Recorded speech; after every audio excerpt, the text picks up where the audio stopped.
क्या आप देश के बड़े महानगरों में रहते हैं, जैसे दिल्ली, मुंबई, कोलकाता, बैंगलोर, मुंबई, इन जैसे शहरों में?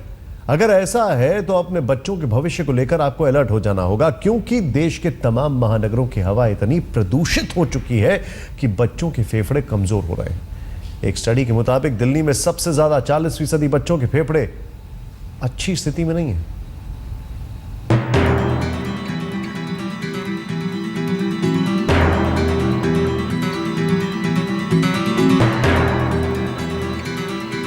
देश की राजधानी की हवा बदल चुकी है, बल्कि ये कहिए कि बिगड़ चुकी है। इसकी झलक तो तभी दिखी थी जब गणतंत्र दिवस पर मुख्य अतिथि बनकर अमेरिकी राष्ट्रपति बराक ओबामा भारत आए थे। ओबामा के लिए दिल्ली की हवा मुफीद नहीं लगी, लेकिन अब जो रिपोर्ट्स आ रही हैं वो आपके लिए खतरे की घंटी बजा रही हैं। वो रिपोर्ट बता रही है कि आपके बच्चों के लिए दिल्ली की आबो हवा अच्छी नहीं। इस रिपोर्ट से पता चला है कि आपके बच्चों का फेफड़ा दिल्ली की प्रदूषित हवा से बेकार हो रहा है। दिल्ली में जो प्रदूषण है वो बहुत चरम सीमा पे है। जो प्रदूषण का जो लेवल्स हैं बहुत हाई हैं हमारे दिल्ली में, तभी पोल्यूशन की वजह से एलर्जीज हो जाती हैं। वैसे भी अप्रैल का जो महीना है उसमें पोलन सीज़न होता है, पेड़ अपने बीज छोड़ते हैं, उसकी वजह से एलर्जीज बढ़ जाती हैं। और इस वीक में, इस महीने में खासकर हमें बहुत पेशेंट्स मिलते हैं जो दमे से प्रतिरित होते हैं। हाल ही में देश भर के स्कूली बच्चों पर हुए एक सर्वे में डराने वाला सच सामने आया है। इस रिपोर्ट से पता चला है कि देश भर के करीब 35% बच्चों के फेफड़े बिगड़ी हुई हवाओं के चलते कमजोर हैं। जबकि देश की राजधानी दिल्ली में तो ये रिपोर्ट और भी डराने वाली है। दिल्ली के करीब 40% बच्चों का फेफड़ा कमजोर पाया गया। मुंबई में 27% बच्चों के फेफड़े खराब हैं, तो बेंगलोर में 36% और कोलकाता में 45% बच्चों के फेफड़ों को शहर की हवा सूट नहीं कर रही। जितना पॉल्यूशन, बच्चे जो स्कूल जाते हैं वो सुबह सुबह जाते हैं और सुबह के समय में स्मोक भी ज़्यादा होता है। स्मोक भी एक भयानक पॉल्यूशन के रूप में माना गया है।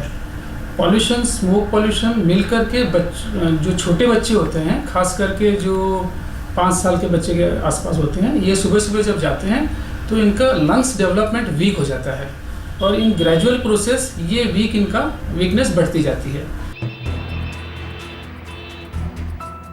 इस सर्वे में देश भर के 10 से 15 साल के 2373 बच्चों के फेफड़ों का टेस्ट किया गया। इस टेस्ट के नतीजे बताते हैं कि हिंदुस्तान का बचपन खतरे में है, खासकर वो बचपन जो खुली गाड़ियों में सफर करता है।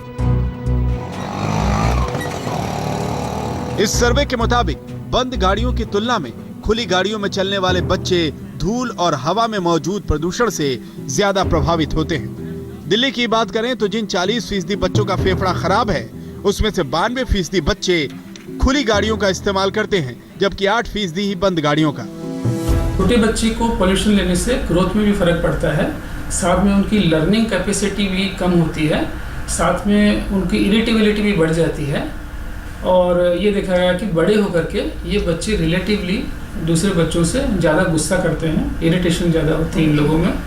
तो इस वजह से स्ट्रेस को भी एक कारण माना गया है इस इलनेस के लिए।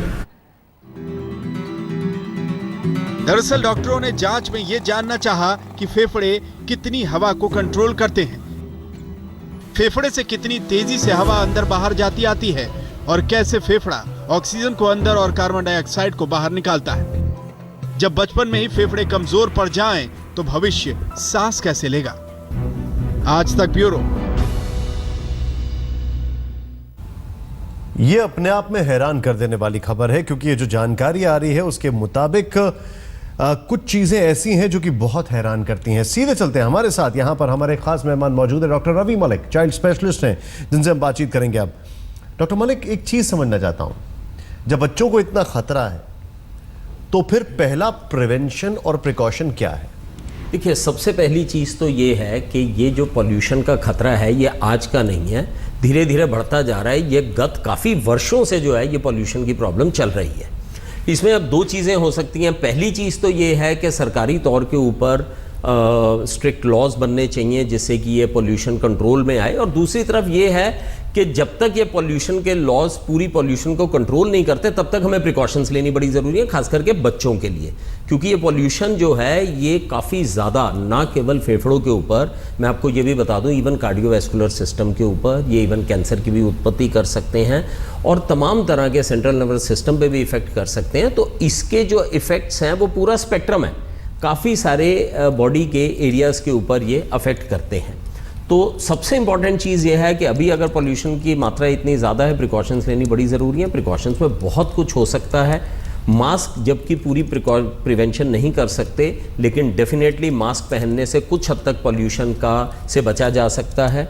उसके बाद में डेफिनेटली इंडस्ट्रियल पॉल्यूशन के ऊपर कंट्रोल लगना चाहिए। व्हीकुलर पॉल्यूशन जो कि ऑटोमोबाइल से होती है उसके ऊपर कंट्रोल लगना चाहिए। रैपिड अर्बनाइजेशन यानी कि एकदम से पेड़ों का काटना और इमारतों का खड़े हो जाना, ये सब चीज़ें भी पॉल्यूशन को बढ़ावा देती हैं। इन सब चीज़ों के ऊपर कंट्रोल होना चाहिए और नहीं तो ये धीरे धीरे करके ना केवल बच्चों को, वृद्धों को और बड़ों को भी ये पॉल्यूशन के काफ़ी जैसे बच्चे हैं वो अपने लिए क्या प्रिकॉशंस ले सकते हैं, उनके लिए क्या क्या चीज़ें हैं जो कि आप उनके सजेस्ट करेंगे उनको और उनके पेरेंट्स को? देखिए, बच्चों के लिए अगर प्रिकॉशंस की बात करें तो सबसे पहली चीज़ जो आती है वो ये है कि हेल्थ एजुकेशन देनी बड़ी आवश्यक है। हमें जागरूकता फैलानी पड़ेगी कि एनवायरनमेंट को प्रिजर्व करने के कितने फ़ायदे हैं। दूसरी चीज़ ये है कि जो बच्चे इन लंग फंक्शन से ग्रस्त हैं, जिनको कि COPD की बीमारी है या अस्थमा की बीमारी है या एलर्जीज़ की बीमारी है, वो डेफिनेटली नियमित अपना इलाज करें। उसके बाद में इन्हेलर्स की अपनी डोज बढ़ा दें। खासकर ऐसे समय पर बाहर ना निकलें जिस वक्त की पॉल्यूशन बहुत ज़्यादा होती है, स्पेशली शाम के टाइम पर जब व्हीकुलर पॉल्यूशन बहुत ज़्यादा होती है, इंडस्ट्रियल पॉल्यूशन ज़्यादा होती है, तब वो अवॉइड करें बाहर निकलना।